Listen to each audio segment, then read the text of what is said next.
Oh, hello. Good morning. Sunshine Warrior here. Looking to share some intuitive tarot with you together. Let's collectively look at this full moon in Aquarius. Ooh, let's get in the flow of uniqueness and change and see what insights and inspiration we can draw from some questions from today. What do you think? All right, so I have already shuffled. I pulled out this star card from the traditional Smith-Waite tarot deck. This is it's a traditional deck, but redone in a little bit muted colors, I would say, in a little mini tin. I love it because they're just mini little cards, and they fit places. So the sun, I pulled this out because it will help us focus on this full moon and its messages and the universe messages. It represents Aquarius, and its meaning traditionally is calm, healing, and hope, and bringing hope. For being a moon in Aquarius, that really is good. And well, so funny how we put labels on things, right? Good, bad. It's timely that comes after last year of such drama and stopping of everything we know, and we've definitely are still recuperating for that, but not just recuperating, but growing. We have made changes, and there is still more to do. So I am just gonna see if I can let you see this instead of just for a few moments here. It's hard for me to see with the sun.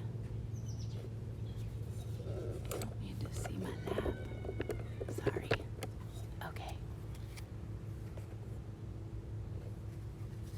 We are going to 1, 2, 3. Something's definitely telling me intuitively to go there. 4.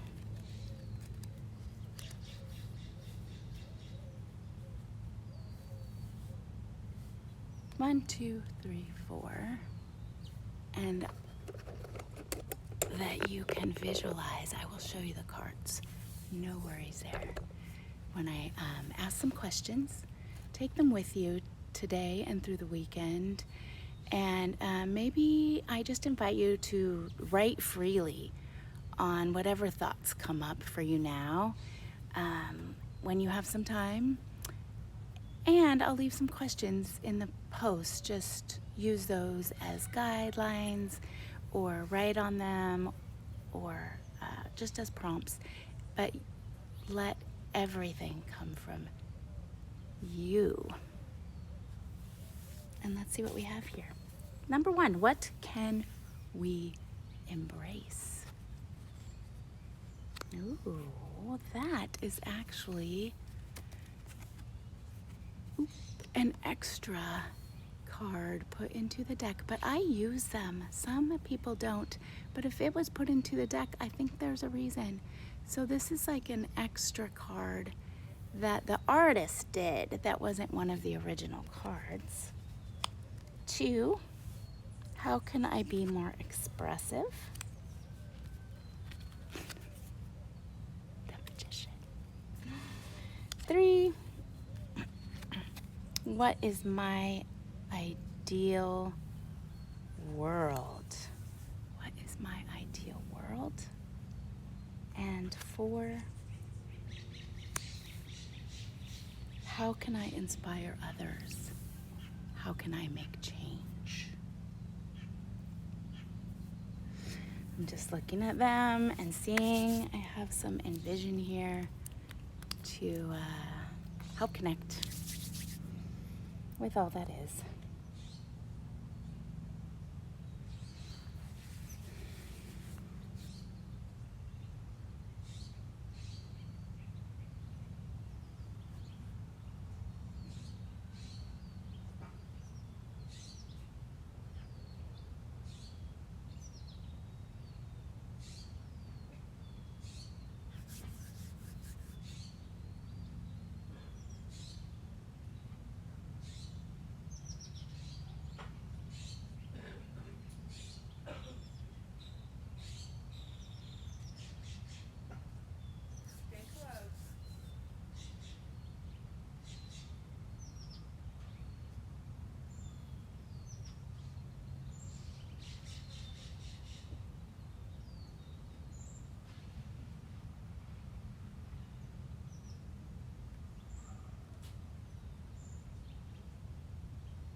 right. I had to take a few minutes there. These cards really connect to each other as well, but let's take each one and then just start a conversation. This is that extra card, love, and it's telling me, since it's in this reversed position, that maybe the question is, what can I embrace? What can we embrace? Maybe we are not embracing love to its fullest extent. So how can you further receive and give love? 2, the Magician. How can you put all of your resources together and manifest your truest self? The question is, how can we be more expressive? Come together and connect and create with your truest authentic self is how you can be more expressive.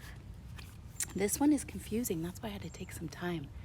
For me, it just was confusing, but because it's a kind of a dark message for what is my ideal world, but I am a sunshine warrior, so I tend to like make light and we'll see like the opposite of these things, but it's really a message that's trying to get through to us. So I need to express it as is. And this is a world that is manipulative. It is doing everything it takes, like at all costs, in order to win. And the question is, what is my ideal world? Is that part of your ideal world? And question that. Because this is a time, being in Aquarius, of change. And when we get cards like these and messages come that I may be feeling that the world, that I need to take a place in the world that uses manipulation and uses my power to win, to be successful, can be changed. Do we want it to be? This is your unique journey. That's the message there, though. And then lastly, how can I inspire others? How can I make that change? This is the card of enlightenment, the hangman. He's just hanging out there. You can see the halo glow. Meditate. Take time for you. Take steps toward aligning yourself with who you really are, when you are out and with others, you're the same as when you're in with yourself. When you speak, it's the same as what you think. It's the same as what you express. It's you. And work towards that enlightened being. That's how we can inspire and make change right now. So when I look at all of these, we have an love card, which is just so much ourselves, right? Connection. But then we have a hanging out hanged man card that's just enlightenment and swords. It's interesting because I've just now looked to see like what elements are here, what is still missing, what is do we need to look at to add. But it's so interesting that the only real element card with these major arcana cards being here is that of air. Change and mindset and how we take action and move forward from here. And that's how we do. We find the highest expression of love. We take steps toward our enlightened being by using all the resources and making change in our lives and seeing, like, what does this mean? How am I being a part of this manipulative, win at all costs world? And that's how we can bring light and receive the highest good and give. So let's end with a prayer just like that. What do you think? I see the truth. I speak the truth. I am the truth. I receive the highest good. I give. And I invite you to take some real time and contemplate and consider and sit with the connection of your true self and do some writing that might connect these cards for you. Namaste.